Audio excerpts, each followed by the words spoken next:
to live stream. If the red dots are in the title, we are live. And if you don't see the red dots, you're watching the playback. It's very, very confusing, those who are new to YouTube. So yeah, thought I'd do a quick hangout, maybe an hour or so, take some questions, play some guitars, show you a little bit about what's coming up. Todd, welcome mate. How are you? First in. You win the first in prize. Let me just pause this. Let me move the chat up. And we are good to go. Tyler, welcome mate. How are you? We got Pork Chop as well. How you doing? JN, welcome. Amanda, how you doing? We got Jose from LA. Awesome stuff. How about that? I was on mute. Sorry guys. I muted my mic before I went live. That's always awesome. Welcome everybody. I did say hi to everyone. I gave everybody a shout out, but I'll do it again. Todd, welcome. Tyler, Pork Chop, JN, Amanda, Jose, Surfer B, Jimmy. Welcome everybody. Thanks for hanging out. Sorry about the muted mic thing right there. So yeah, when I go live, I tend to mute it and then unmute it, but I forgot. So hopefully it's good. Hopefully it's good to go. And I just realized, I don't know where my pick's gone, so we're gonna finger style this one. Hey, Sean, how are you, man? Thanks, mate. Love the channel. What do you think of the Marshall Mini Jubilee? Let me just go back up. Just ordered the head and I'm getting it on Thursday. You know what? I don't know if I've had a chance to play that myself. I think I might have played one of those with Rick at one point. Are they the silver ones? I think they're pretty great. Rick, if it's the same amp, I think Rick was on the fence about buying one a while back. So yeah, I think they're pretty wild. Thanks for the super chat, mate. I appreciate it. And you can't really go wrong with a Marshall. The more I play mine, the more, unfortunately, my Fender hasn't been seeing a whole lot of action. But yeah, it's just one of those things. So great amp, man. Nice stuff. Hello from Des Moines, Iowa. Welcome. All right, we are good. Thanks. Stephen, thanks, mate. I appreciate that. Cheers. Brink. All right, Todd. Sweet. All right, so today we're playing something a little bit different. I got the Little Crow Raven out. This is a 2 humbucker guitar, and the pickups can do the sort of out of phase kind of vibe. So you get that in between sort of sound, phase canceling sort of tones, very Peter Greenish.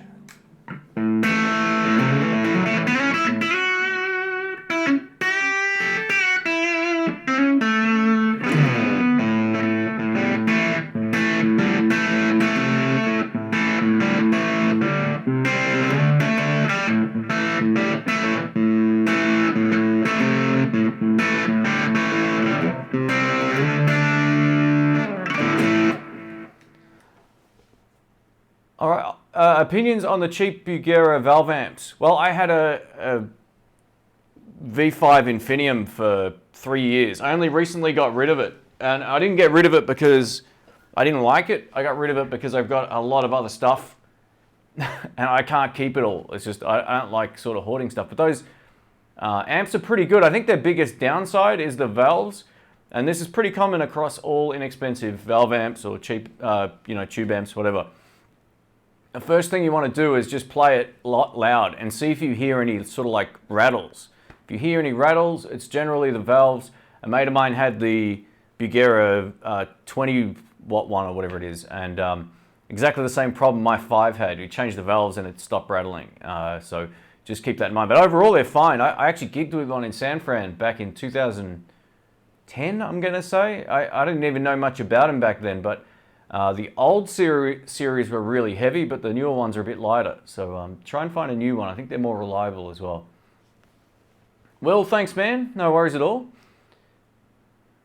Cool looking guitar. Yeah, this thing rocks. You know, it's been sitting in my cupboard for a while, unfortunately, and it's one of those guitars that the pickups are unreal. Like,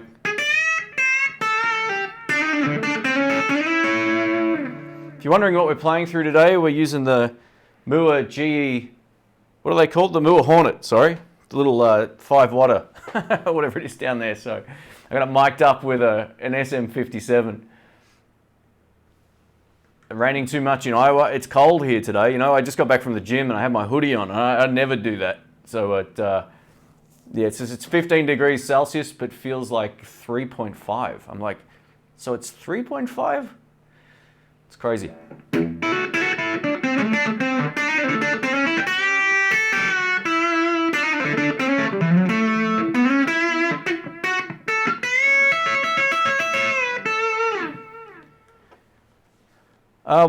What speaker would I recommend for a PV Studio Pro? Recently got one and it's in great condition.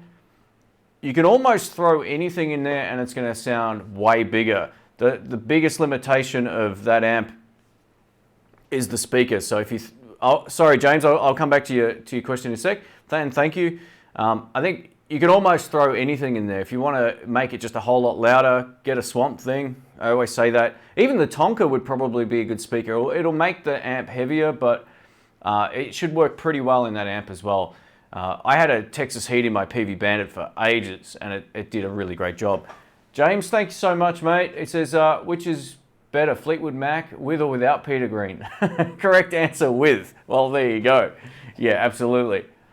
That's cool. And yeah, so this guitar does the...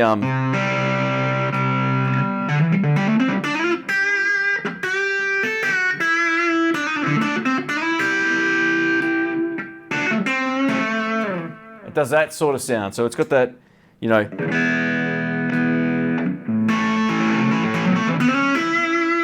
can push-pull that up and down, and it...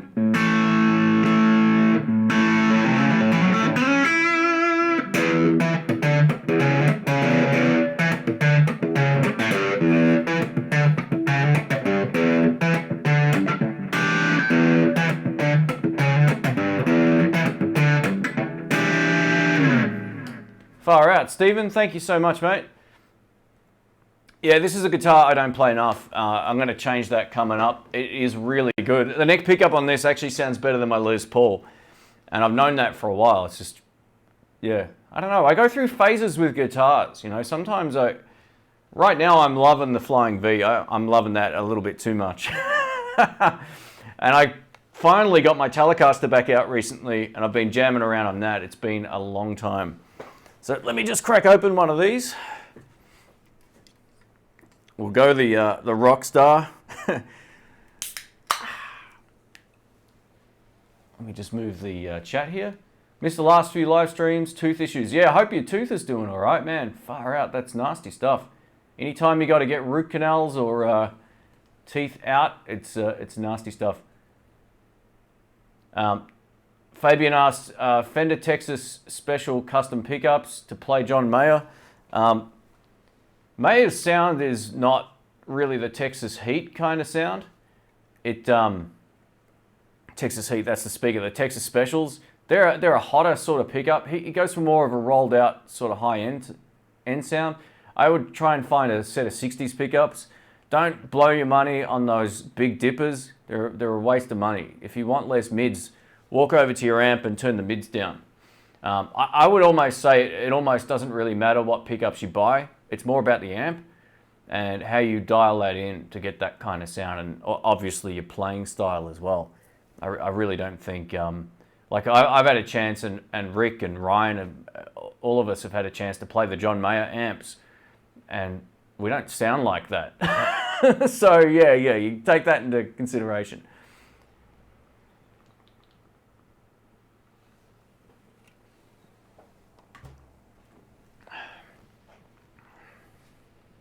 We got Steve from Fallbrook, California. Welcome.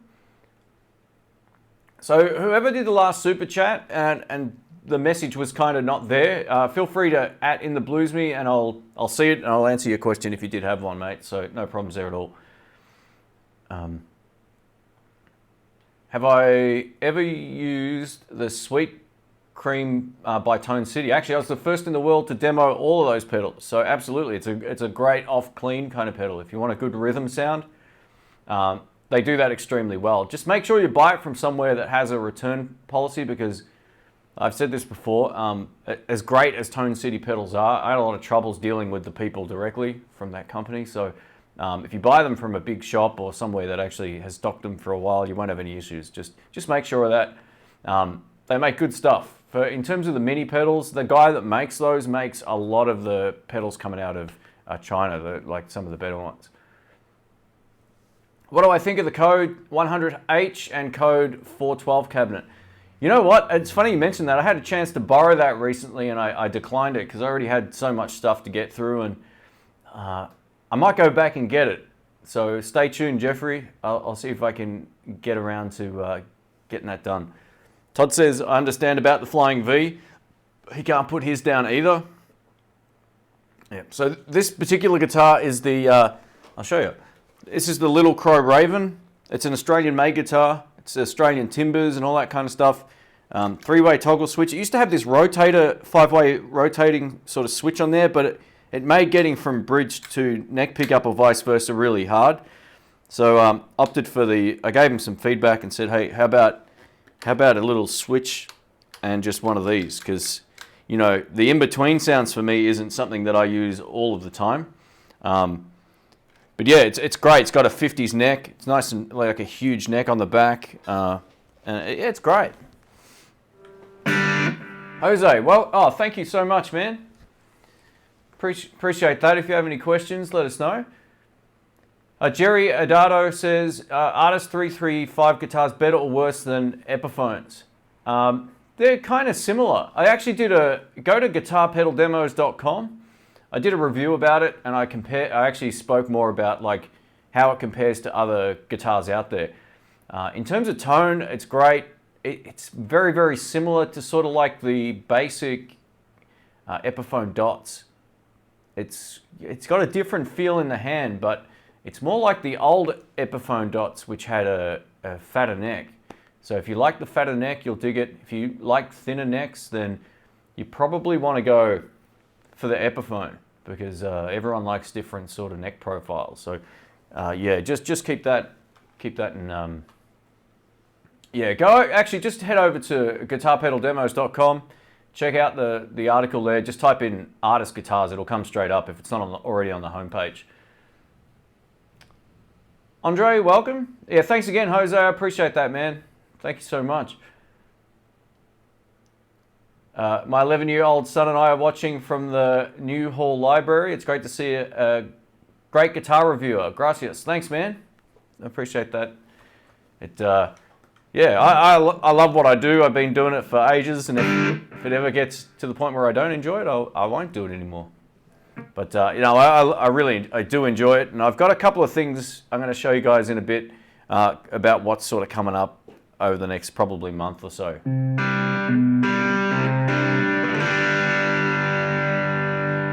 We got Gert from Copenhagen, Denmark. Man, I want to live in Copenhagen. I'd love to live there. 6 months. What a city. It's so good. It reminds me of Melbourne, but better. And no offense to all the Melbourne guys, the vibe in Copenhagen is awesome. There's sort of, yeah, it's just, Europe's just great. I know that's kind of Scandinavia, but yeah, it's just a beautiful place. So 4 a.m. there watching the Blues. Thanks, man.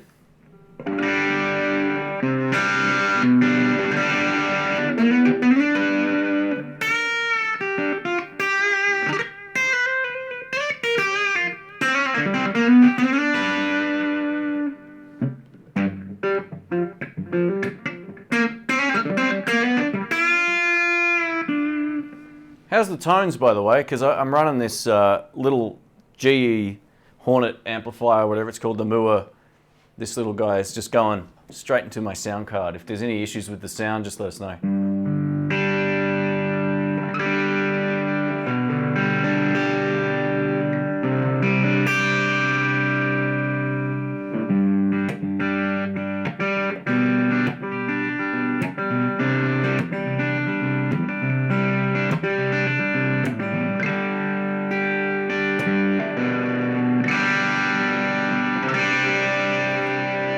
Hey Lando, welcome mate.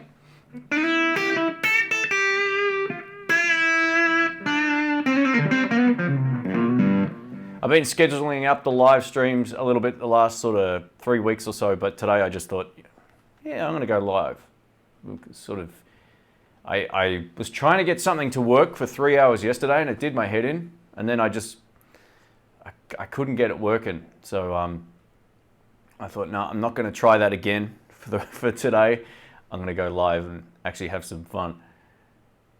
So if anyone has any questions or whatever, feel free to ask as well, of course. Matt 2K says, hey man, just want to say a big thanks for all the Red Stripe Bandit videos. They helped me immensely when picking one up recently. I love the Bandit. Oh, awesome stuff. Good stuff, man. They're great amps. The Red Stripe one's just a killer.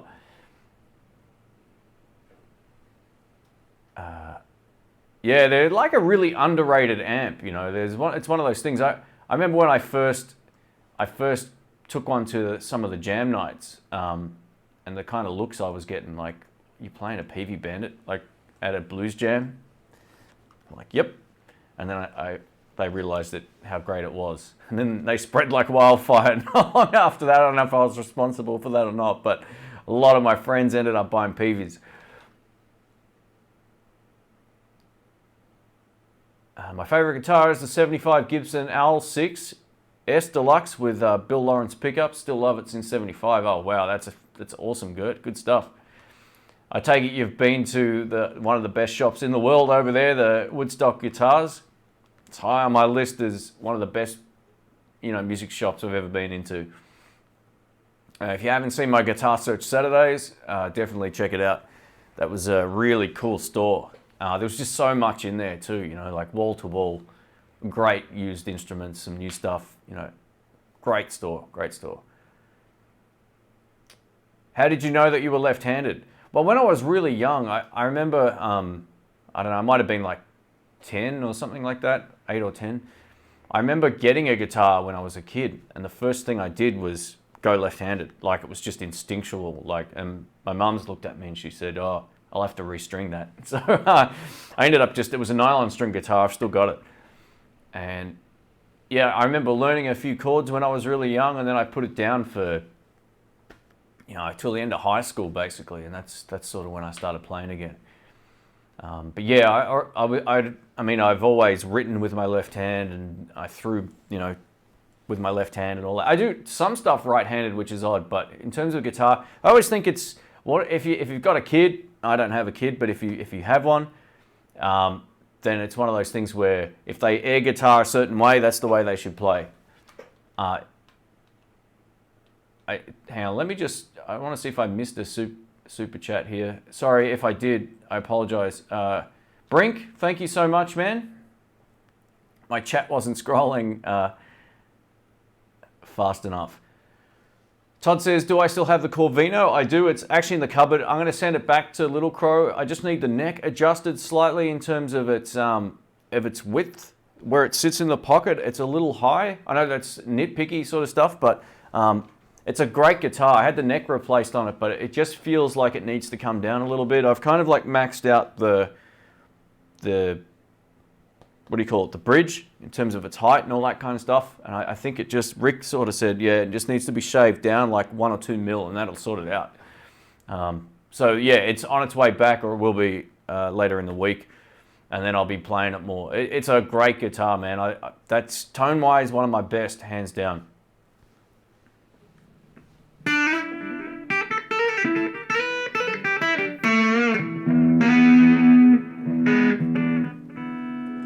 Let's just give it a tune. I haven't played this for a while. I think it might just have gone out.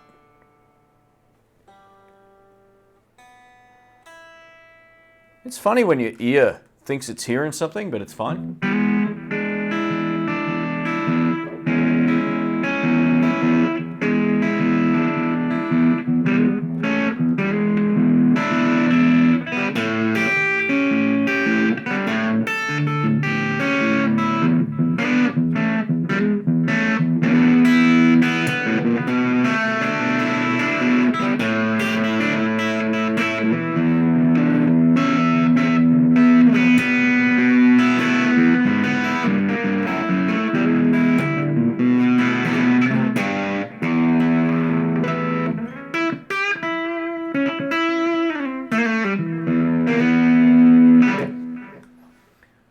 What's the future of Guitar Search Saturdays? Any more local shops potentially coming up? Yeah, I'll do some more. They're such a big job, those videos. They really are. Like I might do a video about how long those things, not just how long those things take, but like the entire process is pretty huge, you know, so I do plan on doing more. I also plan on hopefully going somewhere this year. Next week I turn 40. I can't believe it. So I'd like to do something, yeah, it's less than a week. Wow, it's the 3rd of June. So yeah, we're getting close. I do have a video planned. I haven't started it yet for, not a birthday video, but just like a retrospective video in some ways, I guess, about music and all that kind of stuff. So I'm going to put something together for that. I don't know if it'll be a live one and then I can just play the clips or whatever, but I'll work that out. But in terms of Guitar Search Saturdays, I have more coming up. I haven't actually sort of organized any of them, but I've been looking and I can already tell, oh yeah, there's a whole lot of stores I haven't even done yet at all. So Melbourne's got lots of guitar shops and music stores. There's probably more here than most major cities in the world. I could be wrong about that, but at least to my knowledge, like there's more here than in San Francisco. There's more here than most of the cities I've been to in the US. Look, Denmark had a lot, Germany had a lot as well, but some of the, yeah, Melbourne's just full of them. They're everywhere. There's lots of little ones. There's lots of like relatively large ones as well, and there's no real chains of them anymore. The biggest chain, I think, is 2 stores. So they got rid of all those big chains, went bankrupt like 5 times. So yeah. If I could have a signature guitar, what would it be? So that little Crow Corvino SD, that SD sort of stands for my initials.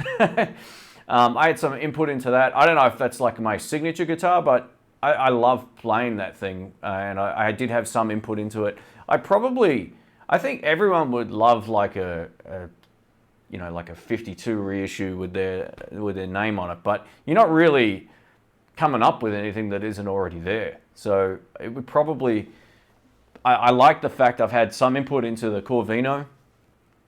That's a cool, you know, a cool thing to sort of contribute to an idea as opposed to just modify something that's already there. So yeah, yeah, both are great. Maybe this is the right answer.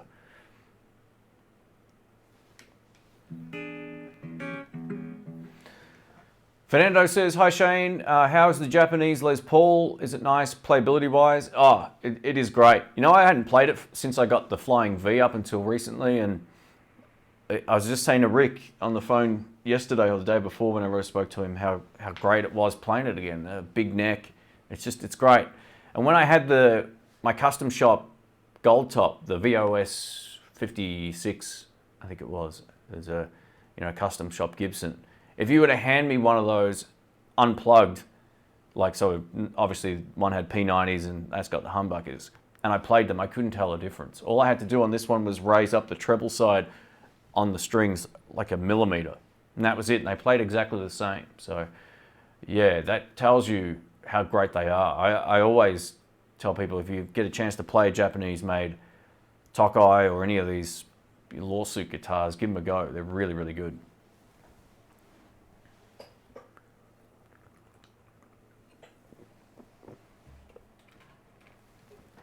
Cheddar, welcome mate. He says, I'm going to make a boutique version of the PV Bandit and charge $2,000 for it. That might be the way to go.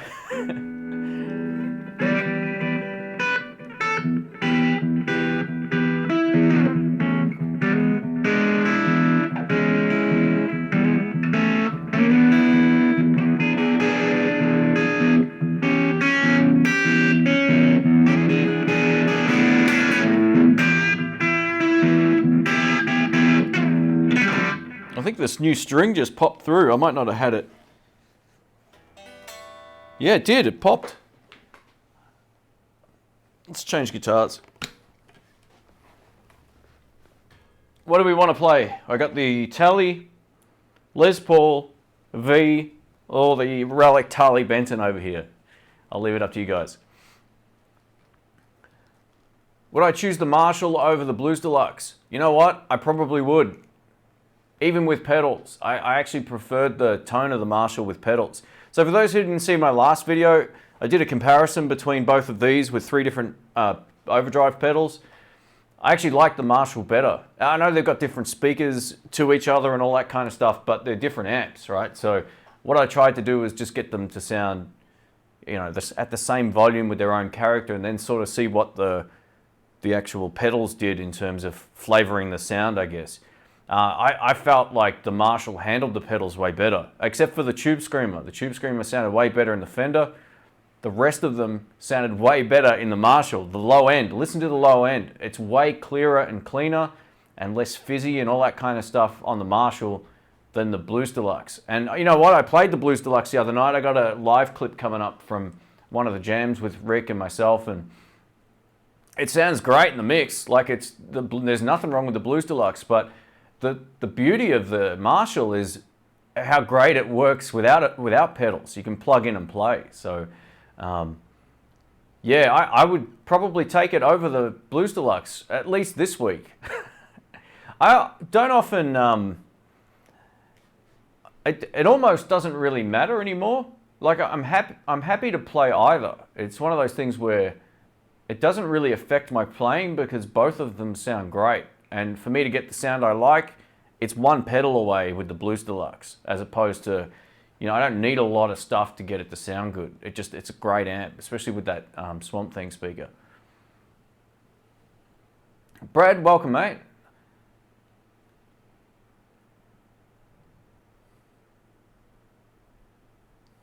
We're talking about hair. What's going on? I must have missed something. Well, the chat's flying here, guys. Far out. Let me go back up. I may have missed something.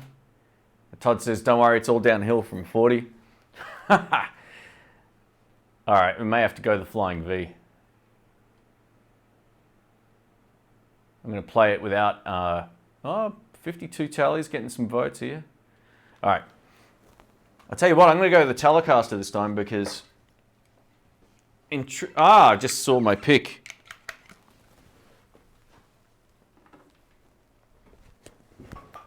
Here we go.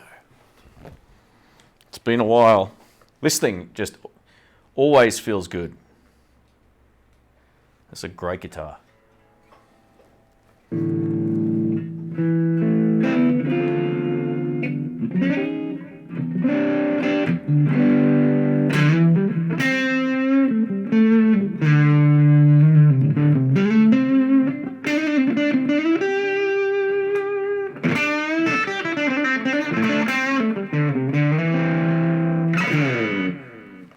Where's the PRS?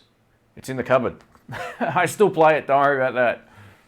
Actually, I got a gig on Friday, so I'm going to decide to... I'll probably bring the PRS. I'm thinking maybe the Tele as well. We'll see how we go.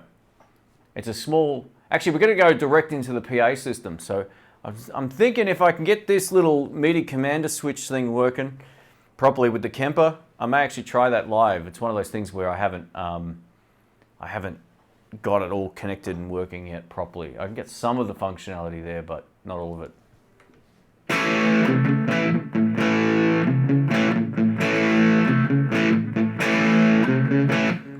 Oh, Jamal, thanks, man. What are you doing?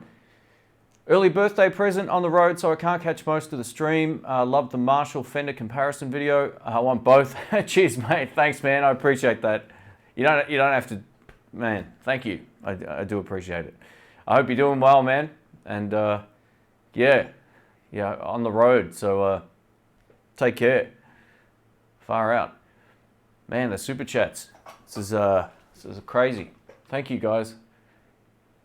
How does the Harley Benton play? Actually, it's funny you mentioned that. I got a video coming up about some of the ideas behind cheap guitars and how a lot of people might think they don't play well or whatever, which is rubbish. So stay tuned for that. That'll be a bit of good fun.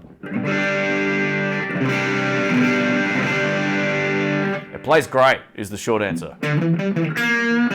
So thanks again, Jamal. I appreciate that, mate. You don't have to do that, seriously.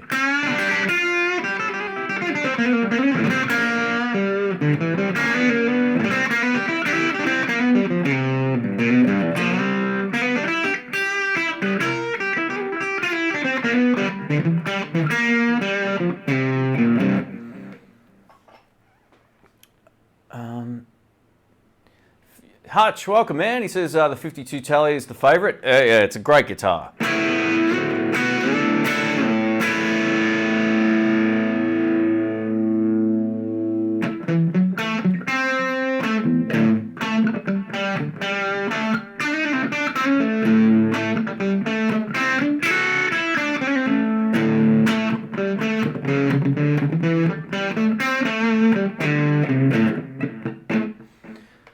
Show us your favourite lick.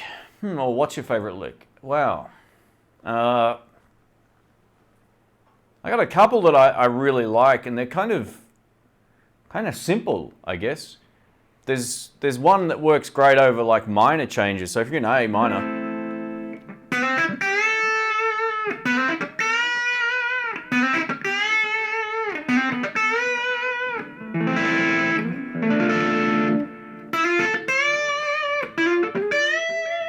most of these are sort of like Chris Kane wannabe licks, and you can also modify that to go.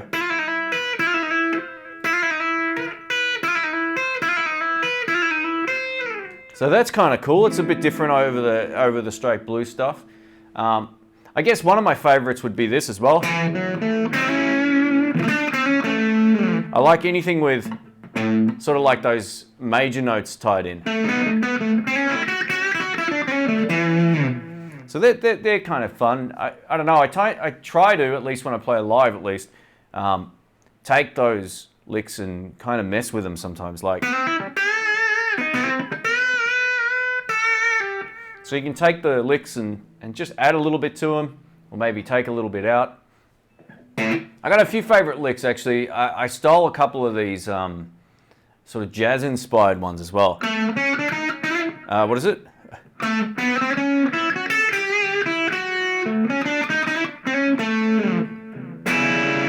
You know, stuff like that's kind of fun. I also just love really just straight up blues licks, you know.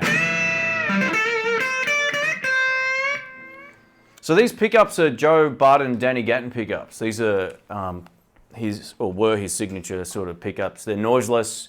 They're not hot rails or anything like that. They're probably got less output than most single coils. So they're not a hot pickup by any stretch of the imagination. So.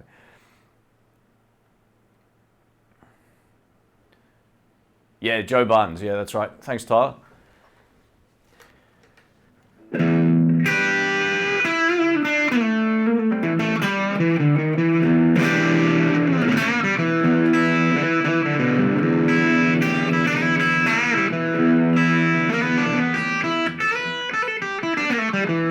Murray says, had two Aussies show up to my show in Arkansas, sorry. I'm not from there, so I always see that as Arkansas when it's not Arkansas.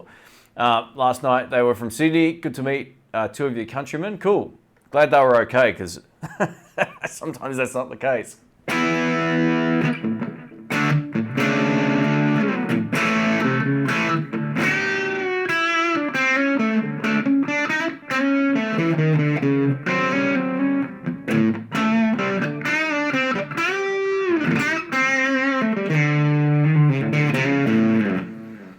Yeah, I'm just trying to think of some of my favorite licks now. Like I love... That's a great one.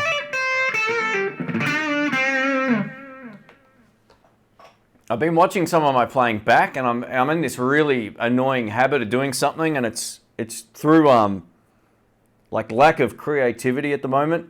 I guess I keep coming back to this resolving note, and I've got to stop it. So I'm going to make an effort to mix things up a little more coming up.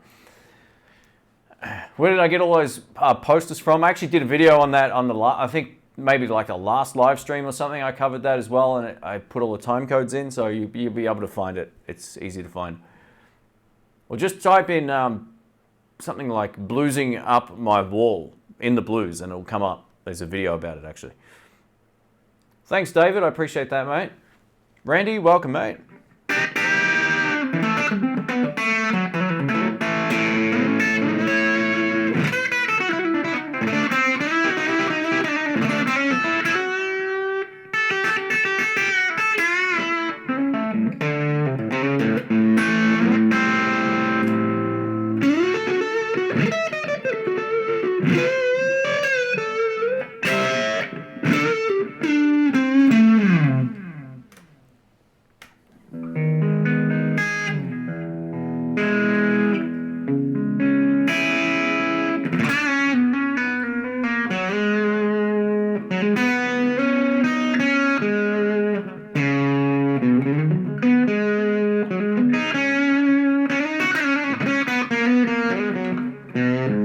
Joey says, do I ever use a dual amp setup? I have done that before at gigs, but what I always found out, or what I always found every time I did it, was anytime I went to touch the microphone to sing, I would get shocked. And it was a huge pain. I even invested in a really great ABY box. It was something to do with running. Sometimes your only option is to run amps off different power outlets as well, depending on your situation. I didn't have extension cables. I probably could have had them all off the one circuit, but I found that really, it's a horrible feeling getting shocked from the microphone, even just a little bit. It's like, whoa, I don't want to even go near it now. So I found it more trouble than it's worth. But funnily enough, today I actually got an ABY pedal come in. So we're going to test it out, possibly with the Marshall and the Fender, and see sort of what kind of tones we can get out of it as well. So yeah, that video will be coming up. Have I ever seen Wolf Mail play live? No, I don't go to a lot of live shows, unfortunately. I don't know what it is. I just don't go to many. You know, I'm trying to think of the last live show I went to, like big name artist, and it's been quite a long time. I need to sort of change that up. In Australia, for the rest of the Aussies in here, you probably don't realise, like if a big band comes to Australia, you're looking at between $150 and $450. And even if you do the exchange rate, that's a lot of money, right? For those top tier bands. I know like the Eagles were charging $450 or something. It's like, what? So yeah, I don't go to see as many live shows as I probably like, other than local live bands and stuff. Hey Drew, welcome mate. You need to play with more Chinese bluesmen. Yeah, I know. Yeah, well,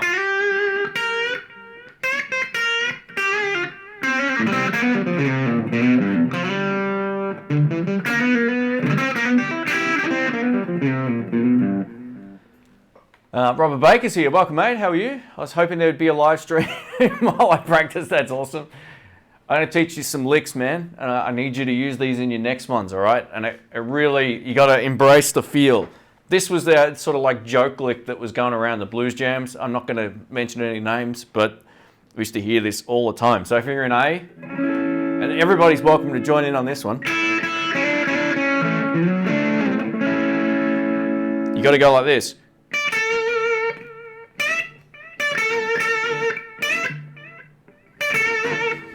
And the more sort of disjointed you can make that feel, it's perfect. So work on it, mate. You got to embrace it.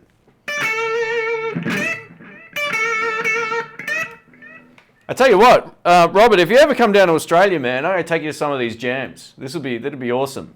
Be great to have you there.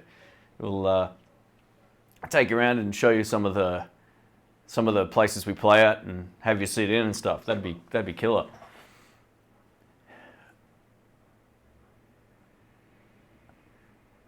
Here we go. Great question, Chris. So Chris says, hi Shane, do you still have your Maxon Overdrive OD820?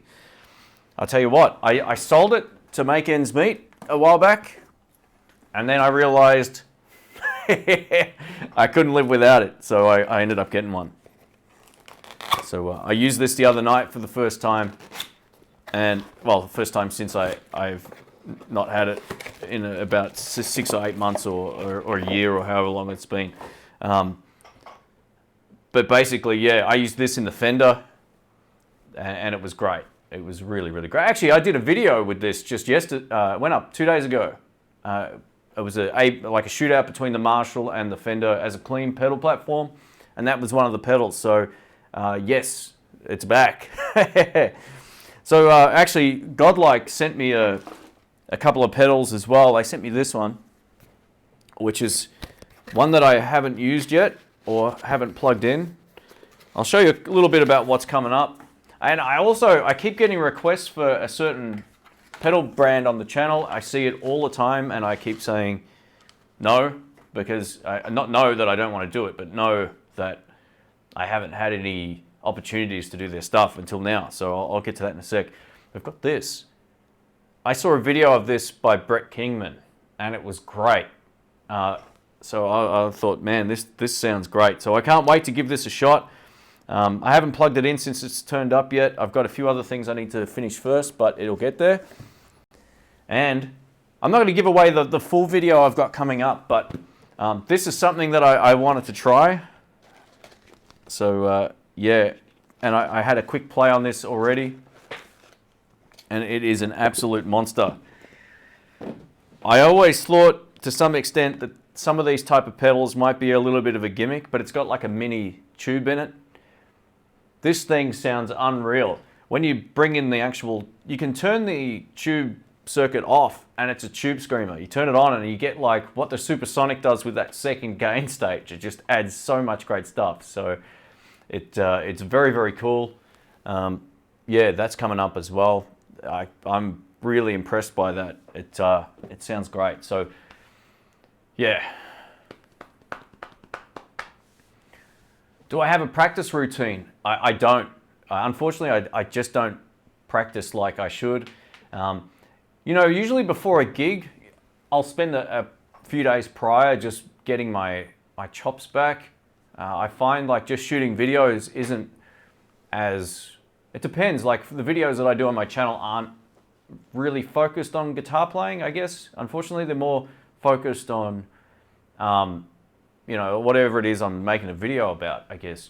And that's how I try to keep those videos, not too much noodling, just focus on the stuff that I've got in the video. But that's not really practicing. In a way, like when I shoot those backing tracks, you know, the intro part, and I record that, that's really good practice because it makes me play better. I shoot them 3 or 4 times to get a take that I like, sometimes way more depending on how cold my hands are. But usually what I do when I feel like I'm stuck or if I'm feeling stiff, I go back to all the old stuff I used to practice to back in the old days, like that B.B. King, Eric Clapton album.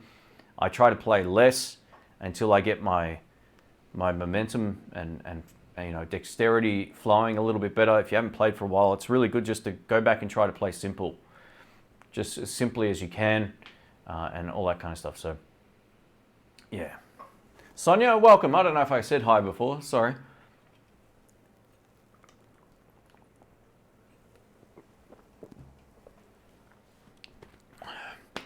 So we've got a few others as well. I was talking just before about a brand that, you know what, I actually demoed one of their pedals a long time ago, maybe 4 or 5 years ago. It was the Kili Seafoam Chorus, and I plugged it in. It made a really awful noise, and I unplugged it and took it back. But everyone's saying it wasn't obviously supposed to sound that noisy. So after about 1,000 requests, no kidding, there has to be close to, well, at least 100 in the last sort of 12 months. I thought I'd shoot Kili an email. I don't email companies anymore. I've probably done that 3 times in the last, I don't know, 12 months. I just don't bother. So yeah, I got a couple of pedals. This one was featured on the Marshall Fender video I just posted a couple of days ago, just quickly. So the Super Fat Mod full range overdrive. It's kind of like got a modern kind of vibe to it that I really like, and I think the Marshall ate this pedal alive. I thought it sounded great. Like it worked really well is what I'm trying to say, as opposed to the Fender. It kind of sounded a little weird. But yeah, with the Marshall, this thing rocked. So we've got that. I've also got their compressor. Got the Kili Compressor, which is probably one of the most popular in the world. So that'll be coming up. It's funny, I've ended up with a lot of pedals all of a sudden, which is something that I haven't really been doing much of the last, I don't know, 3 months, and the channel's done better without doing pedal demos. But there's a lot of requests, and I know a lot of the audience still wants to see some of these pedals as well, so it's definitely worth doing. And I've got one called the Omni Reverb, which I'm really looking forward to testing this, and the reason is, look how simple it is. This is how reverb pedals should be. 2 controls and a 3-way toggle switch. Room, spring, and plate. No confusing controls. No unnecessary controls. No EQ controls. Nothing. Plug it in, and if it sounds good, it's going to be great. I always say the less functions a pedal has, the better it sounds. That means if you don't... This is some of the problems I have with other brands. If they put 3-band EQs on everything. It's unnecessary. It really, really is. The amp has a 3-band EQ. So, yeah, I don't know. Oh, most amps do anyway. So, yeah, we've got that. We've got some other pedals as well coming up. I guess, well, we've got one pedal here that you saw on my video I just was talking about before. I featured the SV Sound Overzoid GE. It's a mini overdrive as well. It's pretty cool. This is an amplifier. And I'm going to put this through my Marshall 2x12 back over here. This is an amp from SV Sound as well. I'm really looking forward to giving this a go. It's called the Overzoid amp. So it's got the Overzoid circuit in an amplifier, and it's also got cab sim on it as well. Look at this thing. How cool is that? So all of these will be up, you know, in the next sort of few weeks. And lastly, you've probably already seen some of these just lingering in the background of some of the videos, not intentionally, but I just leave stuff on my amps. Robert told me about this, actually, and he said how great it was, so I thought I'd give it a go. It's pretty wild. This is the Breakdown. It's wicked. And we've got this, which I haven't tried yet either, the Eisenhower Fuzz. So that's all of this, all the pedal stuff that's coming up. Let me just check this real quick, not to ignore everybody. Let me just, is this something I can, Robert's just sent me a video. I'll let that load. Hang on, and we'll come back to it in a sec. Grumpy Mike says, I love my Kili Compressor. Todd says, the Jacques Noir, it does a great Marshall tone. That's exactly what it does. Absolutely, man. So I'm glad you're digging it. It's the Van Halen sound. Where did the Bugera V5 go? I had to sell it, man. It was just, I had too many amps. I've actually got more than I'd like even now. So I can't keep everything. I live in a pretty small place, and the more stuff, if you saw my floor in front of where I am, it's covered in stuff that I...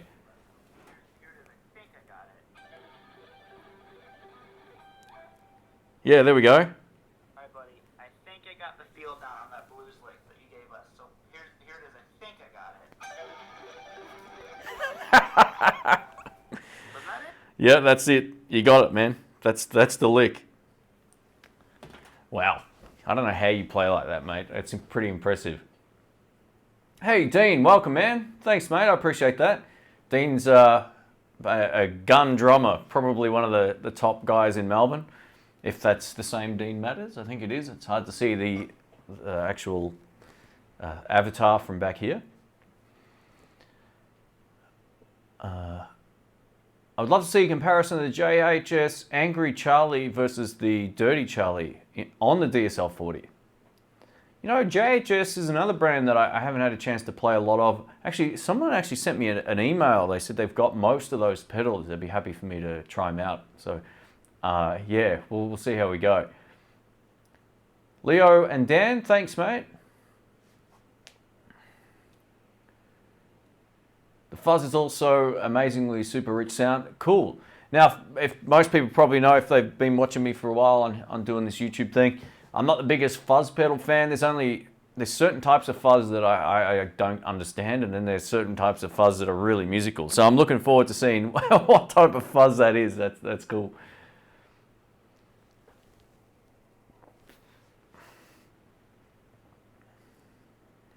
Joe, welcome to the channel. Welcome to the live stream.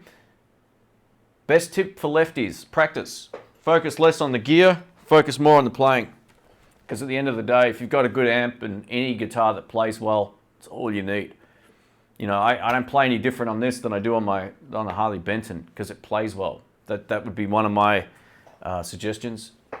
Just focus on the music, you know. And if you're reading tabs and all that kind of stuff, which is fine if that's what you're into, your brain will transpose that to left-handed. My head did that after I looked at it enough. I started seeing it the correct way for a lefty. So I don't know if everyone's like that or not, but yeah, you just visualize it sort of upside down. I don't know. It's just one of those things. But there's nothing to really suggest it as a lefty over being a right-handed player. Just if you're playing naturally, that's the most important thing. How was that lick, Robert? I don't know how people's fingers move that quick. That is crazy.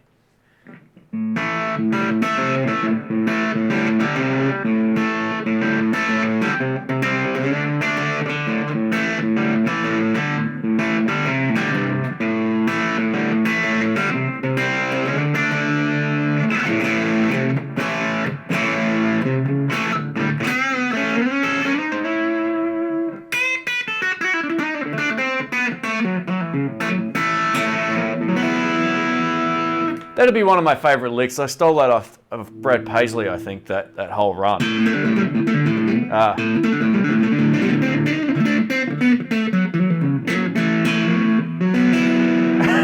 It's Dr. Rick's chord. I call that the Dr. Rick chord. I stole that off him. It's a nice sounding little A, that one. I like it.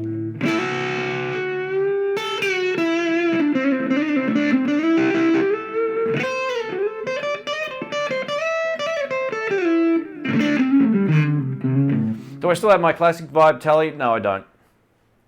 There was nothing wrong with it. I basically had my 52 and I had some dental work. I think what happened, I said this before, I think I bought the Gibson Gold Top, which was a lot of money, and I panicked and I flipped it. I was like I got to get rid of some stuff. So it went, there's nothing wrong with those guitars. Like I could play one of those and have played them at gigs.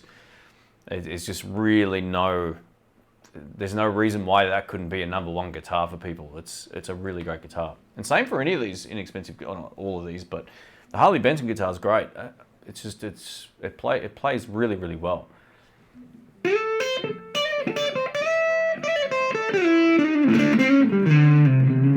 Jason says, living in Australia, we have to focus more on practice because we can't afford gear with the import prices. You know, I read something really funny the other day on not funny as in hilarious, but interesting, I guess, was the term. So there's some music shop that said they had to fire two staff because buying things overseas was way cheaper and importing them than buying them locally, which is true. It has been for forever. So what did the Australian government do? They started taxing import stuff instead of maybe lowering the prices for people who are or actually have businesses in Australia. Like, really great solution. How about you help the guys that have the small businesses, maybe fix their import duties and costs. But no, they just charged on overseas imports. So, how does that help? So we still get ripped off, and the people that are selling the stuff is still selling it at a ridiculous price. So, yeah, not everything in Australia is expensive, but a lot of music equipment is. It's even, the Squier Classic Vibes, I've seen them in shops now for $1,079. Like, I paid $3.50 in the US when our dollar was parity, which means identical. It was like $1 to $1. How does that work? I know they've gone up since then, but over $1,000 for a Classic Vibe? Not a chance. I love those guitars. I'm not paying $1,000. No way. Even if you got the deal price of $900, that's still terrible. Just a horrible, horrible price. So yeah, we do get raked over the coals for music gear.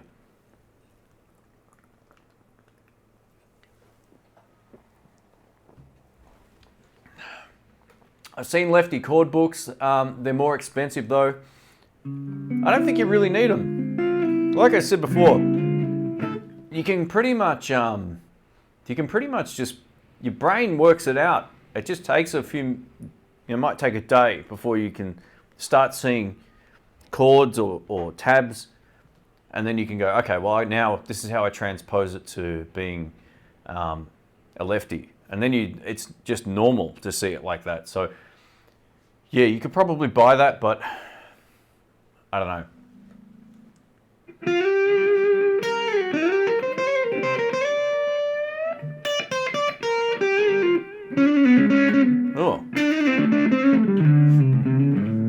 ever tried a Vola guitar? I haven't. I'd like to. There's some really nice ones. I think I like Steve. I like Steve's one. Steve from Boston. He's got this really cool, or he had one. I don't know if it was on loan or not, but it was really nice.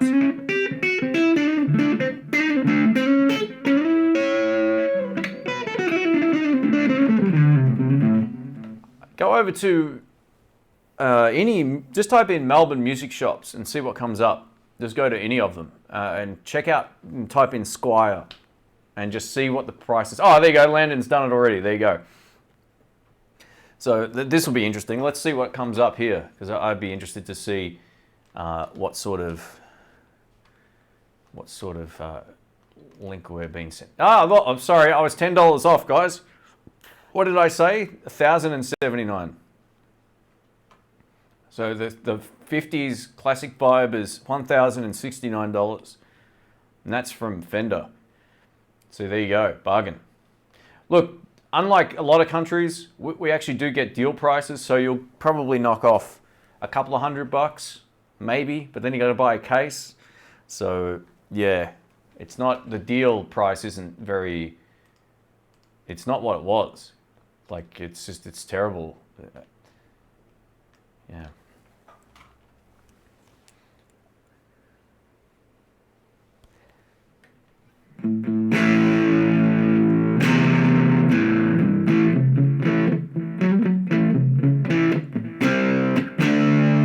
We've still got the old Fender website, I think, from about years ago too. Maybe one day they'll make the websites the same.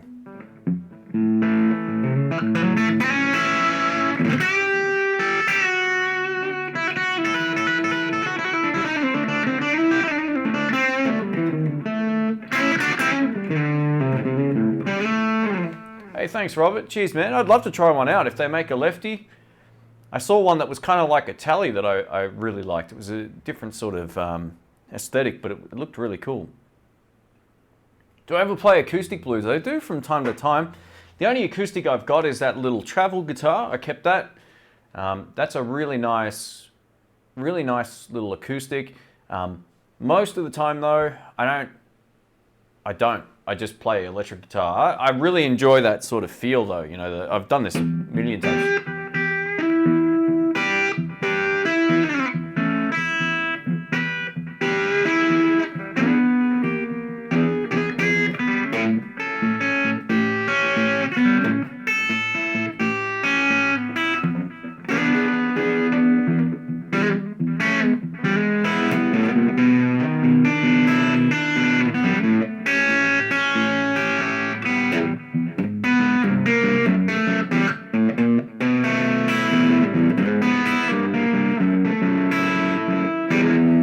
Not right.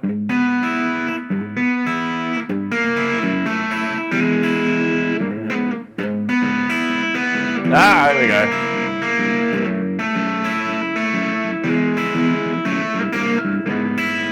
That's a old, what was the dude's name? Ronnie Earl. All of that stuff. Ronnie Earl, yeah.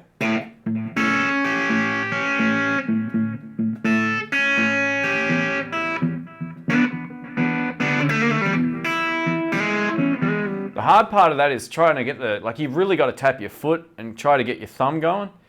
And try to play it so you don't have to do the thumb thing all the time because you'll be doing other stuff. But if you just come back to that on time with your thumb, you'll be laughing.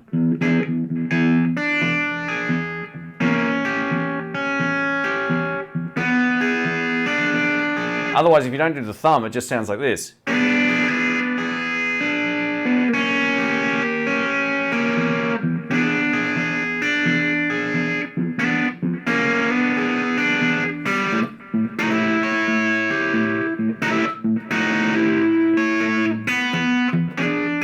You can just practice with something simple like that sort of red housey kind of thing.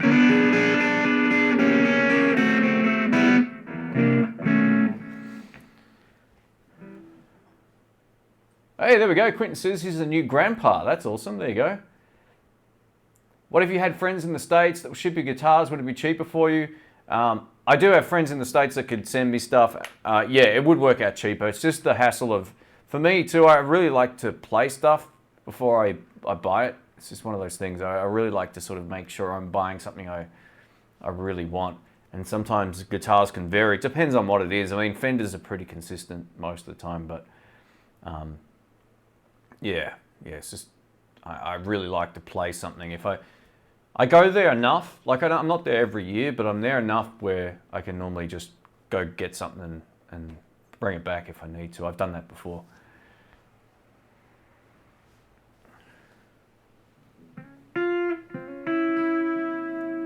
Ian, how are you, man? Now I'm in the finger picking mode.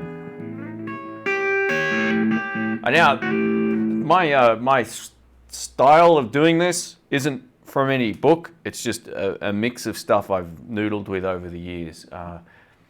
Yeah, it's an interesting sort of way of playing. I wish I was better at it, and I don't have to wish. I could put more time into it, but yeah, it's not something I get to do a lot of. A lot of the stuff I play when, like, instead of doing, you know, a riff that everyone knows, like, I like to kind of take that concept and turn it into something with my rhythm hand, like.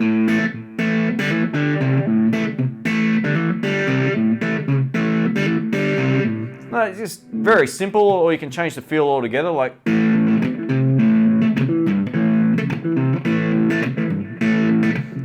So you get a lot out of your rhythm hand, other than just, you know, strumming down or up. It's, yeah, something that I'm enjoying more.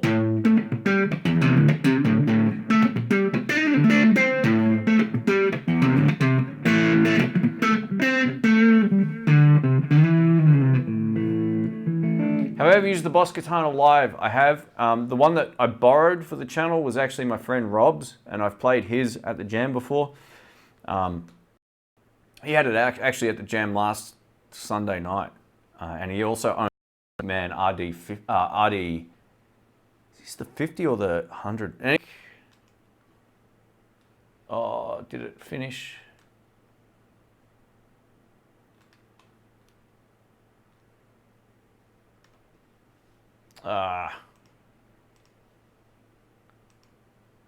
Did the stream die, or am I back? Sorry guys, it looks like the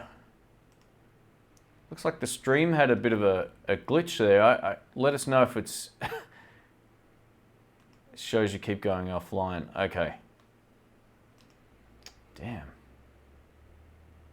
Sorry everyone. I don't know if this is working or not. Offline here. Oh, all right, and I'm back. Cool. Yeah, sorry about that, guys. I don't know what happened. It's just one of those weird. I've got a wireless internet connection. Sometimes stuff can just go weird like that. So anyway, I can still see the chat, and it looks like we're streaming. So if it does it again, I might wrap it up. But yeah, what I was just saying is, like, you got to try to play the fingerstyle stuff with a bit of a loose hand. I at least to me, that sort of feels like it works best to me. Anyway.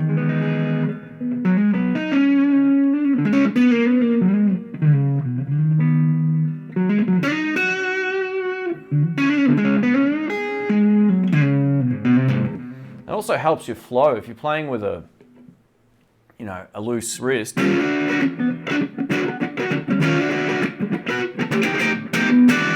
As opposed to like this, it's really hard for me to get the same sort of,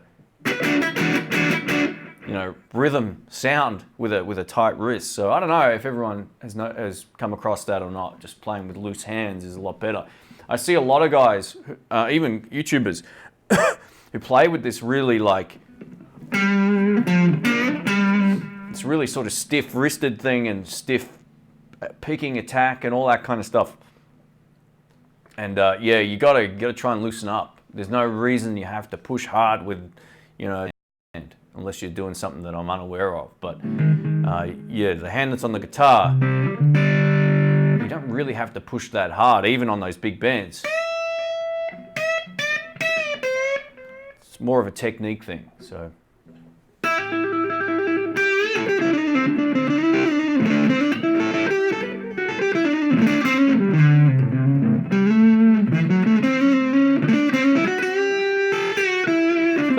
commercial. Ah, damn it. It's gone offline again.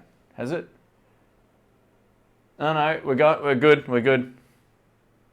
Yeah, just refresh. Yeah, there we go. People are saying.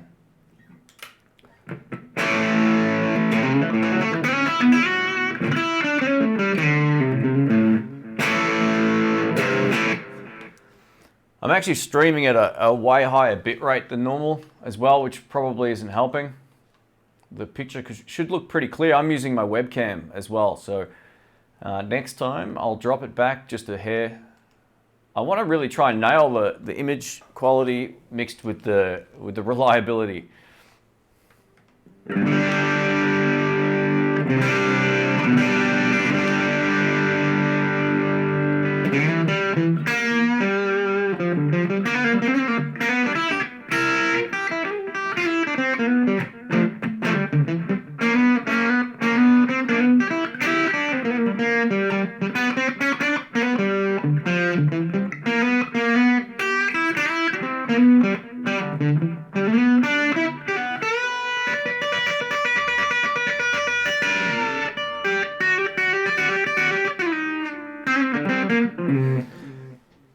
Do I like Jazz Masters and Jaguars at all? I never had one until now, or the Jaguars. Yeah, they're cool guitars. I don't dislike them. I've never owned one myself, actually. I tell you what I do kind of like, those Duo Sonics. Just really, really weird looking two pickup guitars that are really simple. I'd like to try a lefty if I ever come across one. Yeah, sorry about the stream, guys. I don't know if it's me or if it's YouTube or what, but I've got a pretty fast upload speed, so hopefully it's all good. Apologies for that. The good news is if you're watching the playback, it will cut those sections out. Got any slow clean tone licks? Slow blues clean tone licks. There's no real advantage of you can play fast or slow at clean or dirty. It doesn't really matter. But yeah, I think some of my favorite slow licks would be some of the Clapton stuff I learned, you know, like some of his intro stuff.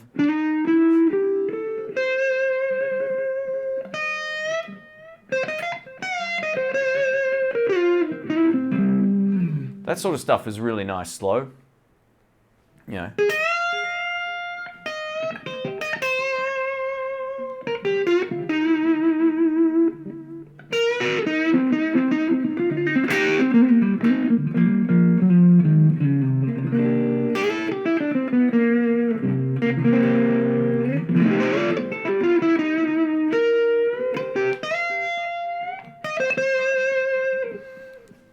I guess what I try to think of when I'm playing slower is the vibrato. That would be the one thing that I would try to kind of, you know, milk the notes more, especially if you're playing dead clean too.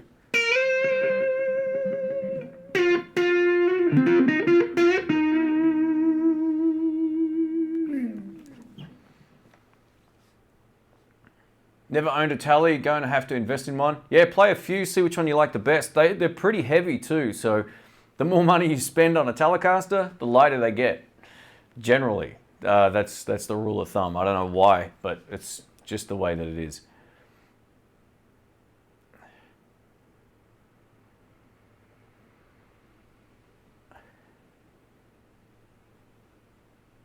What was that?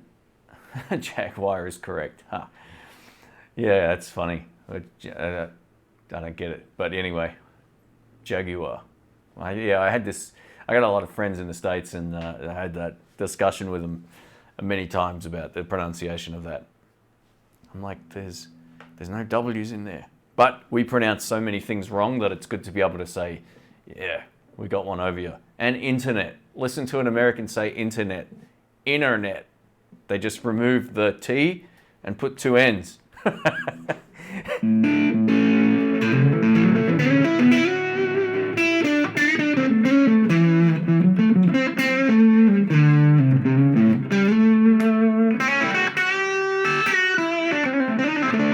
Yeah, the thin lines are a light guitar. Just be careful with the thin line Teles. Not all of them, but the ones with the humbuckers. they're a pretty muddy sounding humbucker. I got a couple of friends that have had them and they don't sound great, especially when you start putting a lot of dirt on them.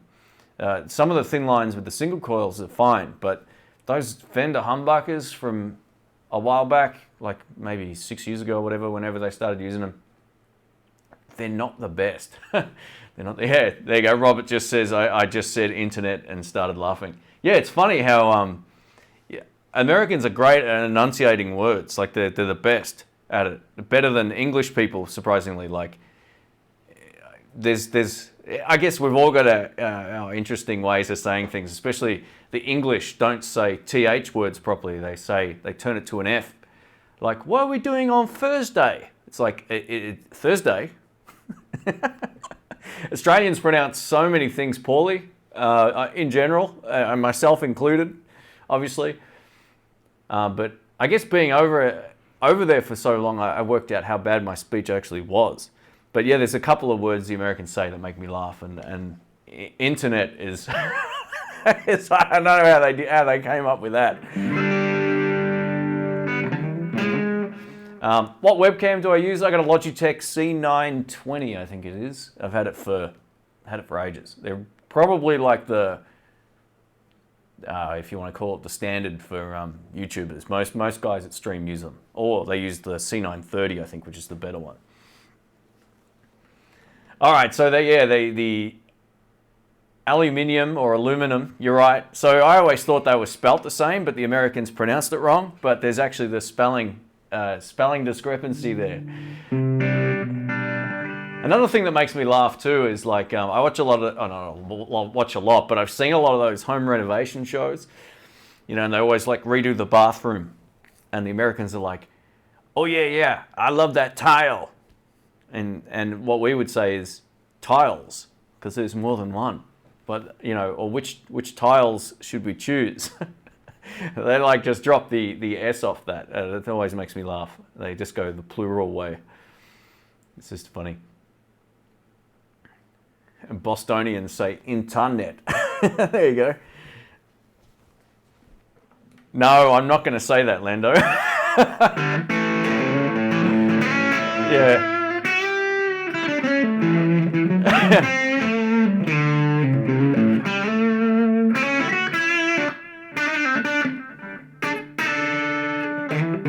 Let's just break the flying V out quickly before the stream drops again. Ah, man, I love this guitar. This has changed my musical life. It sounds cheesy, but I'm gonna have to put this on, otherwise I can't play it. This is the best sounding humbucker guitar I've got by a mile. This thing is just unreal. Minus the fact you can't play it sitting down unless you've got a strap. I can't do that banjo position thing.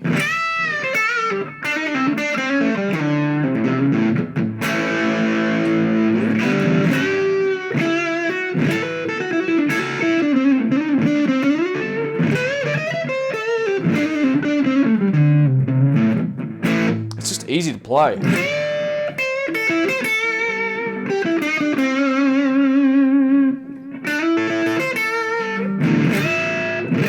Ah.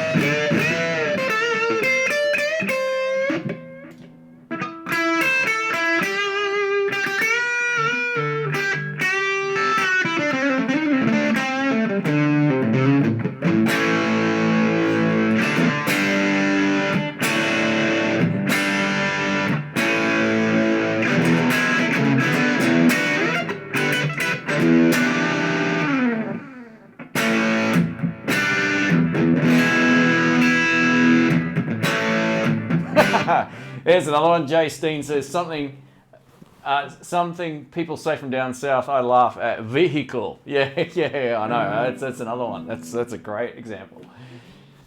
Yeah, vehicle. I had a friend from Georgia who lives here. He says vehicle as well. That's funny. Jay Steen says he's spot on about how Americans, on how we say stuff. I'm from Detroit. I say all that stuff. Yeah, it's just, you know, an observation. I guess I've been lucky enough to travel a lot, and I've lived in the States when I was younger for a while too, and I picked up on a lot of the nuanced stuff that that either made me laugh when people said it, or they laughed when I said certain things as well.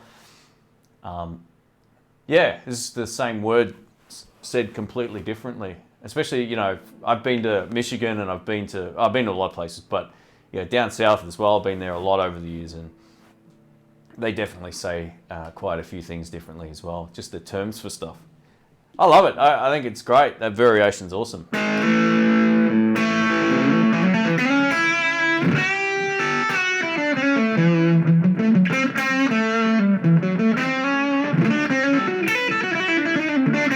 This is easier to play than my Tele, you know?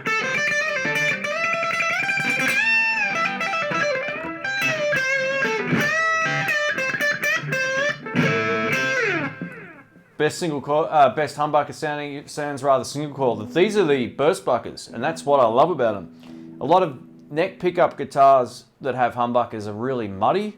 You don't get any of that snap, and that's the first time I realized that was with my PRS. That was the first, the SE. I don't have an expensive one or anything, and I compared it to my Tokai, and I was like, oh my god, this is like no buzz, and it's very bright, and I like that. It's easier to get a brighter guitar less bright than it is to try to make a neck pickup that sounds really dark. Good is subjective, but you know what I mean? Like,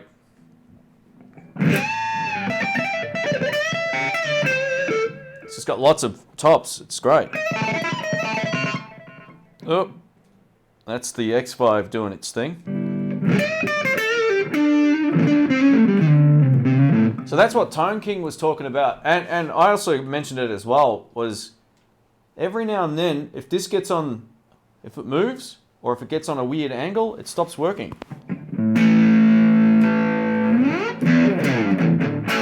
But it's been pretty good. It just frees up the, the cable. For doing stuff like this, it's fine. But yeah, sometimes you...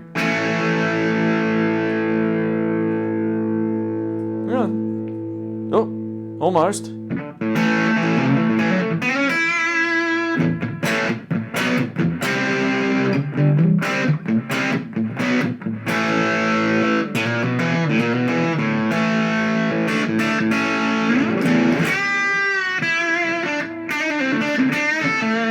Yeah, I just love the sound of this, and it feels great to play.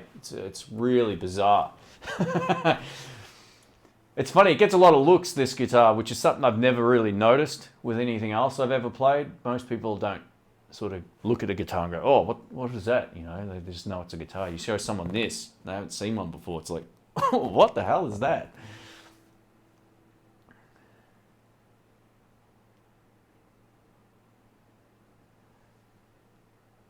Vehicle is proper motorized transportation. You heard of a vehicular homicide. Yeah, I guess you're right about that, actually. I never thought about that.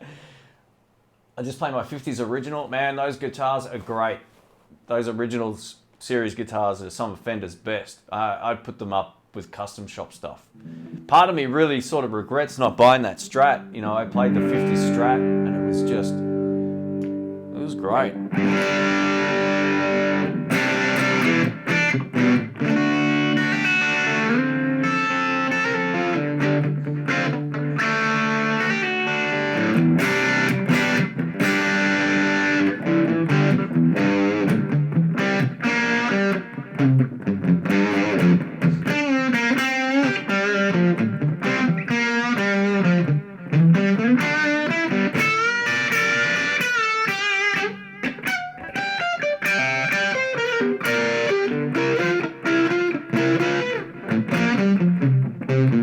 I can't really play it like this. It needs to sit this way on me. Otherwise I'm reaching too far.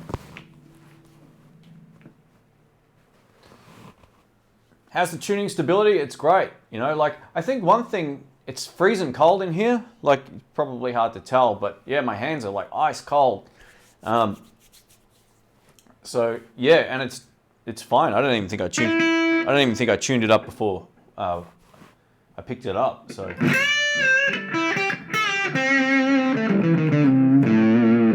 it doesn't seem to have the same issues as other Gibsons I've had, which was part of the reason I bought it. It feels good.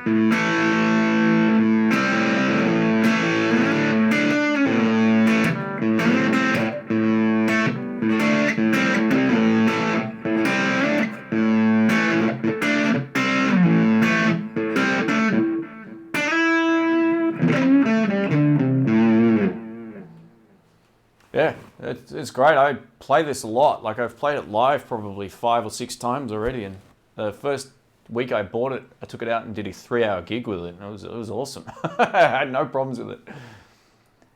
Metalhead Hippie says, I just sold my X5 system on Craigslist. There's another word for you, Craigslist. So yeah, it's an interesting thing. It works better in some guitars than others. Actually, it's done pretty well in this guitar. If I put it in a Strat, it's not great. It's because of the angle probably of it. But any movement, sometimes it almost feels like, actually it's in there pretty tight on this guitar. Some of them, it feels like there's a bit of movement, which I don't know if it's just the size of the pin or what, but the tension on this one's pretty good.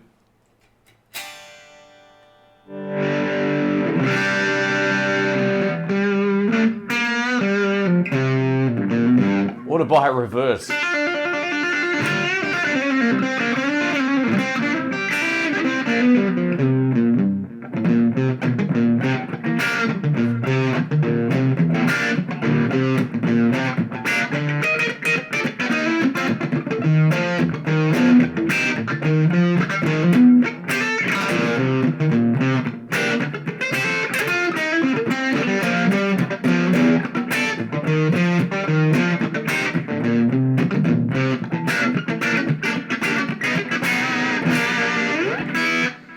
Great groove, that. Stoop down, check it out.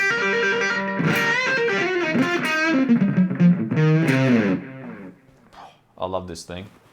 This could be my number 1. Or at least this week. I always say the one guitar I'd probably never part with is this. You know, I almost don't even want another Telecaster that's better than it, because I would hate not to use it. I've played guitars I think sound better than it. But it's rare. There's only been only really one Tele that I thought sounded better than that, and it was the black Fender Custom Shop Tele. It was the one that was really heavily relicked, which is not something I would normally go for, you know, like a really heavily relicked guitar, even though I did that to that guitar. Yeah, that thing just sounded so good.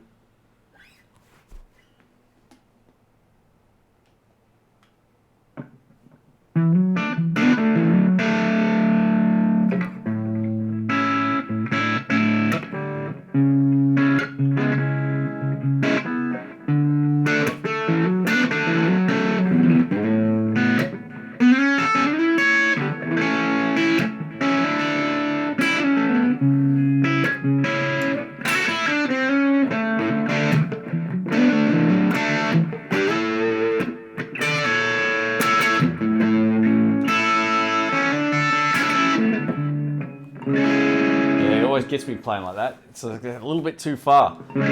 So the amp is the Mooer Hornet, that little thing back here. I just got it mic'd up with a 57. It's almost at full volume, which is not much louder than my voice, or maybe about the same volume. Which looks nice and worn in. It is. So this one this one's been naturally broken in and played, and this is how it looks after 10 years of using it. Whereas that one, that's how it looks after 2 days of abuse. It's a great sounding Tele, man. There ain't nothing wrong with that Harley Benson. I'm shocked. I was sure there was some sort of internet conspiracy for ages about those guitars. I really thought they were paid junk. Like, you know, people were paid to promote them or whatever, which is probably still the case anyway, but I don't take payment for my videos. See, this is exactly what I mean with this one. See how it moves? This is where I probably will have some issues with it. As I move the guitar around, it may cut. I might not do it now that's on camera, but so let's have a listen to this. This is neck.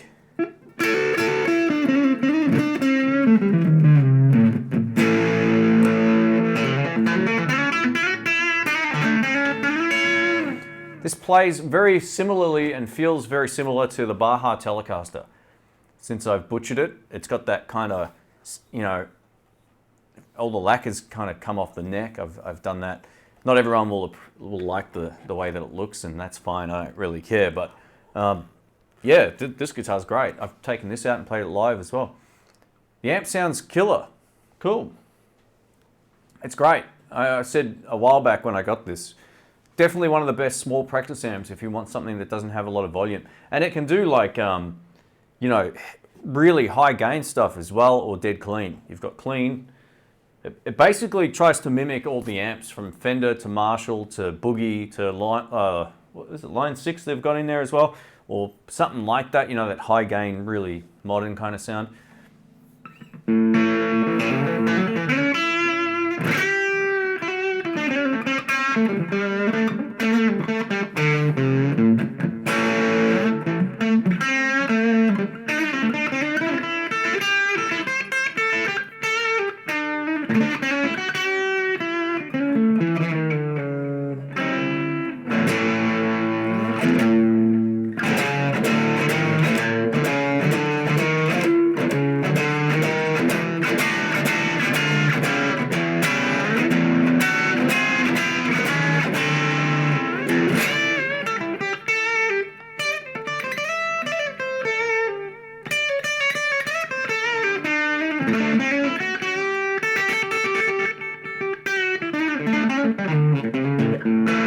Plays great.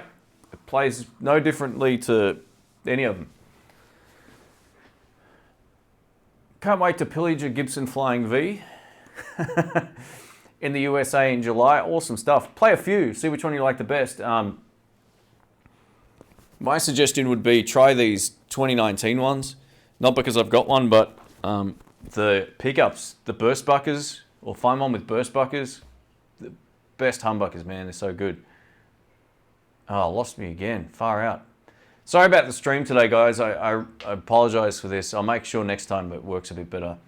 I've got a landline, but the landline, the upload speed is really limited. It's limited at 1 meg, well, 1 megabit, whereas my other one goes up to 25. So I opt to use that. But at the risk, it's because it's stormy outside. I reckon that's probably what it is. Maybe the wireless is cracking it.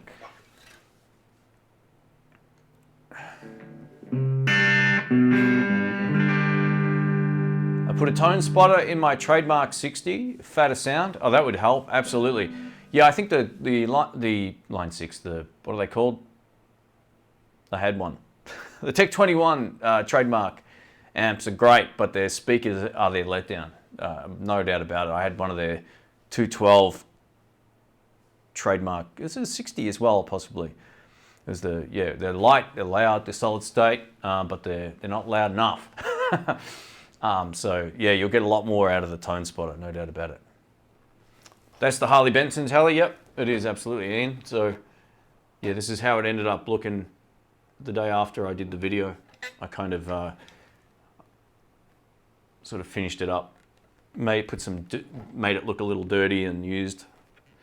And it's funny, I've actually got a new unrelicked version of this. I much prefer the feel of this. The neck feels amazing. And that's probably like, if I had to do it all over again, I probably would have just sanded down the neck and not done everything else. But it was an experience because I wanted to try it. It was one thing I've thought about doing, but never had a guitar that I really wanted to relic. And I had the SX Tally, and I had this, and I had my Fender, and I thought, yeah, this would be a good opportunity for me to try that and do it by hand. And I also wouldn't recommend doing it by hand.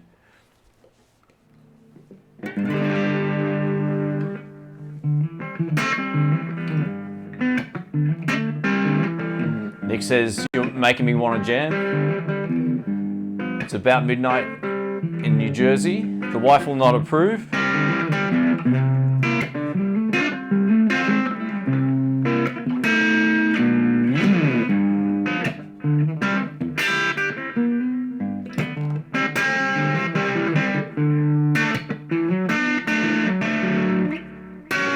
Oh, that's not right.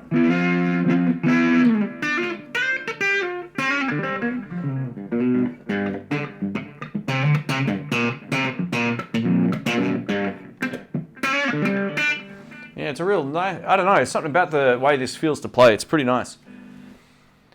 I love how you've fiddled with the Tele to make it your own.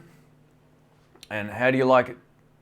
And how you like it to feel sometimes is fun. Yeah, well, that was the idea. It was just one of those things. It was an experiment and just something to do. And I looked up a lot of videos on YouTube before I did it. And a lot of the guys were pros. Like they either build guitars or they know how to fix them really well. But none of them are just dudes who like playing guitar. You know, so I thought I'm going to give this a shot and see whether or not we can go, you know, spend $20 on all the bits and just do it all by hand. I was so sore after I did that. It was crazy.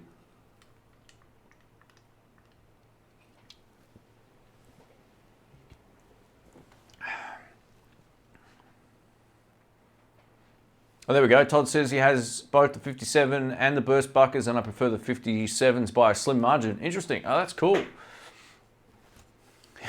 Landon relics his by foot. Actually, if I don't think Robert will still be around, but if he is or he sees this, he needs to do a relic video at some point.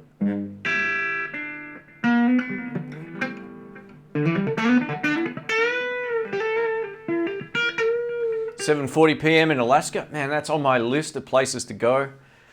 I always wanted to go there when I was younger, and as I got older and more wimpy, I've put it off. I gotta definitely have to do that. That's in my 5-year list of places to visit, and yeah, definitely. So I've actually got another one of these that isn't relicked, and I could show you the difference, and it's huge. It's really, really different.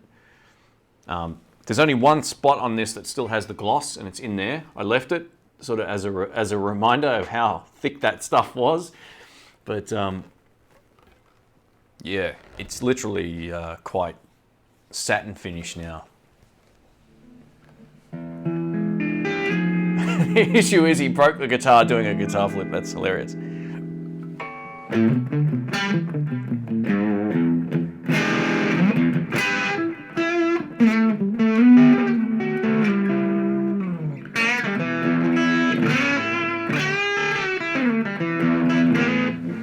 Yeah, it was fun doing it. I also had no choice on the day but to do it indoors, which wasn't a smart move, but I had a lot of ventilation going on as well. But yeah, I wouldn't suggest doing that either. While it's more of a country style, do you incorporate chicken picking into blues? Yeah, I would say so. I mean, I'm not great at it, but you know, I do a lot of JJ Cale covers stuff when I play live as well. Sort of not really like spot on, but there's times where I do a lot of that sort of, you know, those kind of runs and just all that other stuff you've heard me play a million times like that.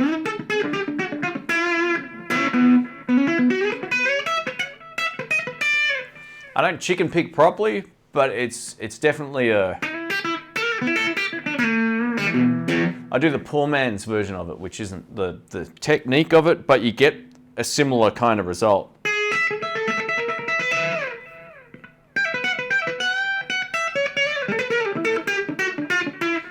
I think it's like a combination of... yeah, the way I kind of do it is it's more of like a... It's like almost like a pull-off mixed with a hammer-on. That's how I get the sound. It's not a proper chicken picking technique. There's no way it would be proper technique, sorry.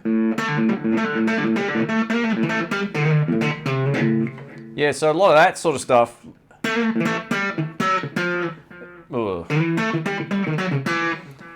Isn't proper chicken picking either, but it's got that sort of sound.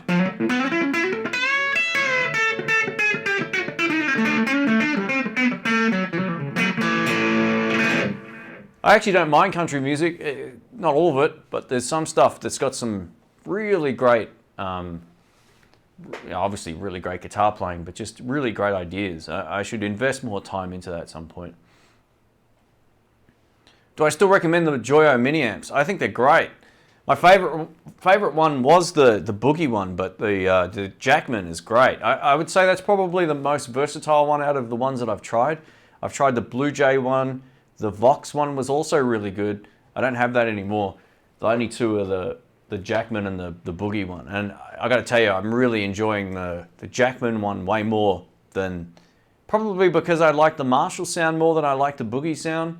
But if you want a high gain tone, the Boogie one sounds a lot like the Studio 22, which is a really great Boogie amp, no doubt about it. I think they're really good value for their price. Good little pedal platform if you want to use the clean channel.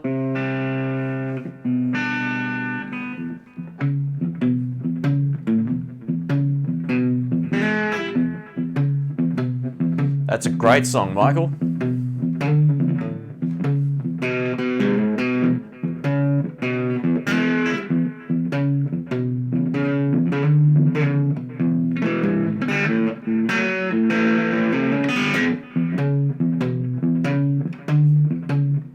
You can get a lot out of rhythm with your fingers, you know, like that. It's not just going. So like almost like a different kind of vibe completely. Just you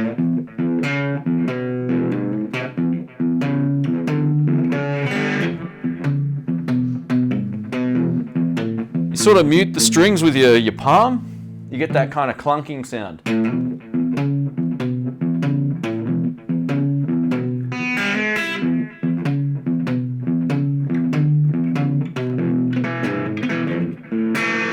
Yeah, it's just something different. Where's my pick?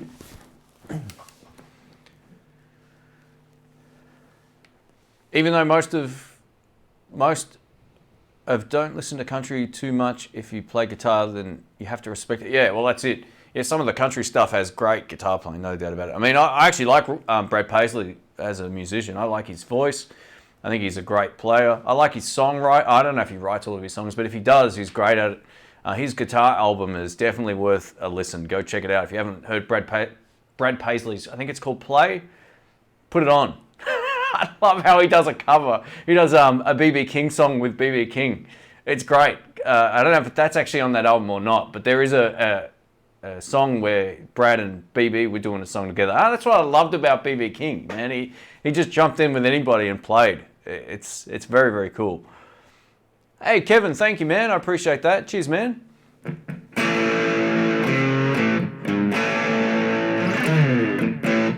Nick says, and by the way, I loved your comparison with the Marshall and Fender amp as a pedal platform. You made up my mind. Marshall all the way. Yeah, I had a chat with Rick about that. I was really shocked how tight, and it was like the Marshall had more headroom, which is really surprising.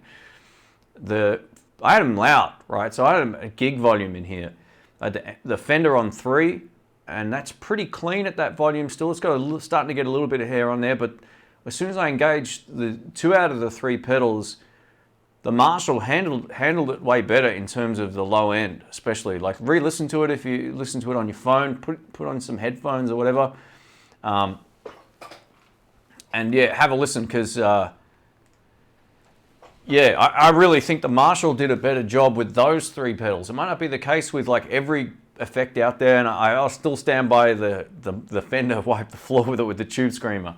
But, and I'll tell you why it wiped the floor with it, because Fender amps inherently, even their tweed amps, which have more of a pushed mid sound, still sound more scooped to my ear when you've got a direct comparison with a Marshall. Marshalls just have a real big punchy sound to them, and a little bit of a less prominent low end.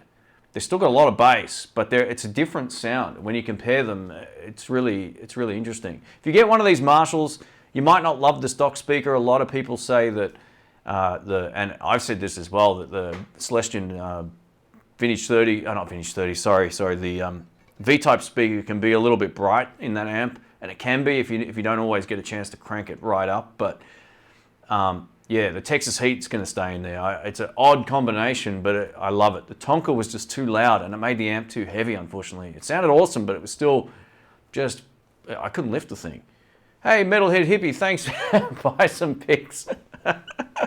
I will, man. Thank you. I do appreciate that. Thanks, guys. Far out.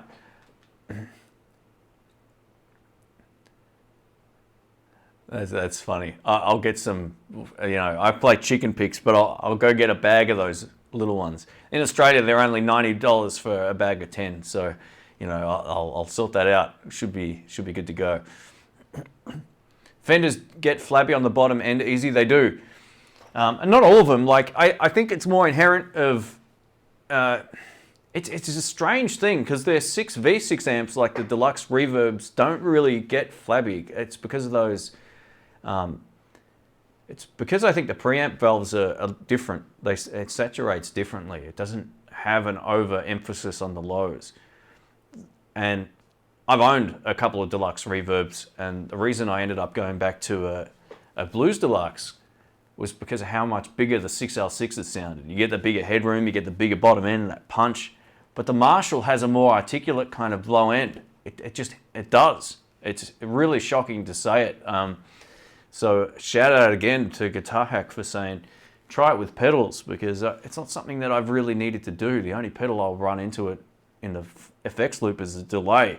Most of the time I have nothing on the floor unless I've got a wah, or I run a volume boost. And that's it. That's all it needs.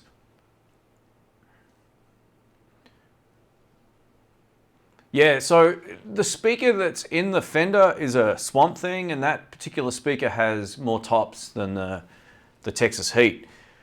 I did try to get them comparable in the room. I made a mention on the video too, or I made mention on the video that what you're hearing when the mic's right up against the grill isn't always what you're hearing in the room. It's a very different experience, as you know, if you've been to a gig, hearing an amp in a room and then hearing a close mic of it on a recording. It's not really the same type of thing. But I wanted to try to keep it as balanced as I could, and unless I'm going to put the same speaker in both amps. See, if I was to put the Swamp Thing in the Marshall, it'd be way too bright for the sound that I like. It might be okay to some extent, but it would mean rolling the treble pretty much most of the way down. That's how I had to run it with the V-type speaker. Unless I was loud. I think the speaker they chose for the Marshall is a safe speaker because you can run it on the crunch channels with the treble down. But when you get on that ultra gain setting, you can kind of turn it up a little bit more. That has so much more oomph and distortion and all that. Yeah, you kind of want a brighter speaker for that channel. But I never use that channel. Unless I troll someone who's playing through it, I'll sneak around and I'll push it. And all of a sudden it's like, what happened?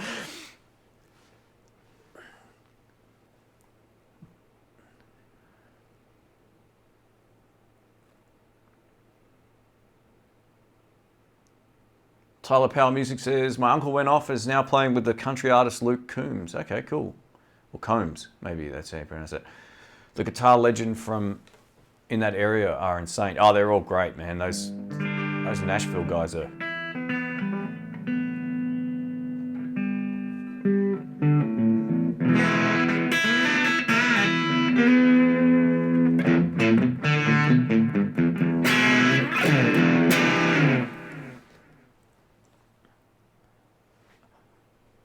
Surfer B says, I've grown to respect country players. Brett Paisley, Gill, Urban are all amazing players. Absolutely. Absolutely. I tell you what, go listen to some Chet Atkins. If you don't know who Chet Atkins is, he did some, he's done lots of stuff. His stuff with Jerry Reed is some of the best, and it's the most enjoyable stuff to just sit there and watch. And he also played with Mark Knopfler from Dire Straits. Just, he's a virtuoso, that guy. Some of that stuff where both of those guys are playing is insane. So definitely check them out. It's so cold in here, I tell you what. I'll have to get some heating sorted out. Pointing your amp in a different direction can totally change the sound in the room, absolutely. And where you've got it placed, and yeah, totally, absolutely.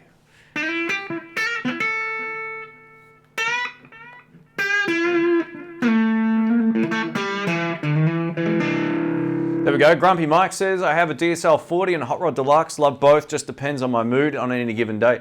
That's how I kind of am with amps as well. Like, I've been playing the Marshall to death and the little tweed tone amp as well. I love that thing. That thing is just a beast. But I thought the other night, I had the Maxon arrive and I thought I'm going to take the Overdrive Pro out and play it with the Fender because I know it's a great combination. I'm actually pretty interested now to try it with the Marshall just to sort of see how it works. But, I said this to Rick oh no, I said it to one of my friends, Mark, the other night. The less I focus on gear, the better I play when I play live. Like the less I've got at my disposal, the more I'm trying to make whatever I have work. And it's a really good way of approaching it. Like, it's really easy to start tap dancing, and I don't really miss that at all. And that's kind of why I love the Marshall.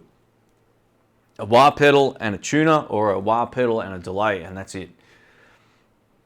And I much prefer that over having lots of effects on the floor. But there's times where overdrives or distortion pedals, if you're a distortion player, will give you a sound that you just can't get out of the amp tone. So yeah, it's really cool. I think we're a little out of tune. It's probably been out of tune for a while. Let's go back to this.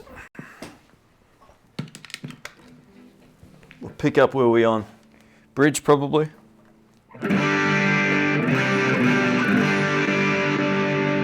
There's that wireless thing.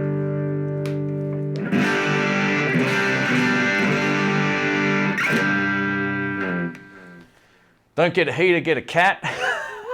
Yeah. See, David says, cool Shane, first night hanging, love your show, love the reviews, short and sweet. Thanks, mate, I appreciate that. Yeah, I try not to let them go too long. Like, it's really, even though some of them go for 12 minutes, sometimes that's as short as I can make them. I know not everybody's going to want to watch a 45-minute video on a pedal. It's not the case, and I just can't justify like making videos that long, because people want, at least in my opinion, is when people watch pedal demos,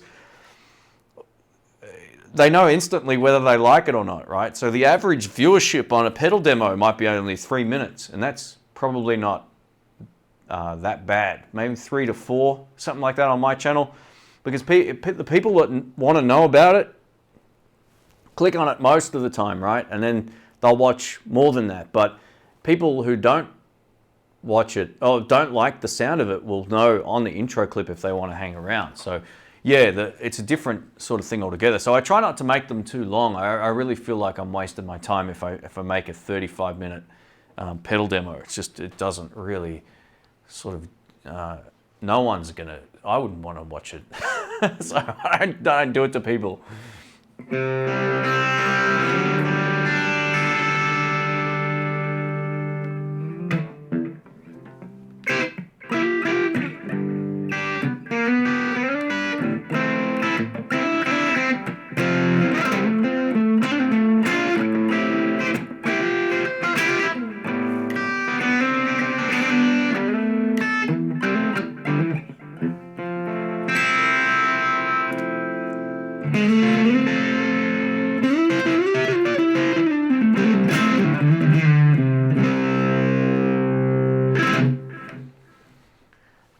Wow, I'm still on. Yeah, I don't even know how long I've been streaming. I haven't really, I think when I started I said it might be an hour or so, but people are hanging around. I don't mind hanging around. I don't have much else to do. I don't really feel like shooting a video today, and I know I've been guilty of like shooting videos when I'm either really tired or I'm not into it, and it's a waste of my time. If I'm not feeling good about doing something, I can't film and do it. It's really tough. Same goes for anything, like whether it be a live stream. If I'm not into it, I try not to do it, and sometimes I need a break from it, and then I'll come back and I'm like, all right, let's get this done, and I'm in the right sort of mindset. Guitar playing in general, I mean, I'm not a flashy player, but it's all in here. Like if you're into it and you love your sound, it's easy. And then there's some days you're not really feeling it, or you're not really crushing a mic cable. Yeah, if you're not really feeling it, or you're not loving the sound you're getting, it's really hard to get inspired, you know. So I try not to force it anymore. I've got a lot of things I need to film, but it's going to wait until I'm really active.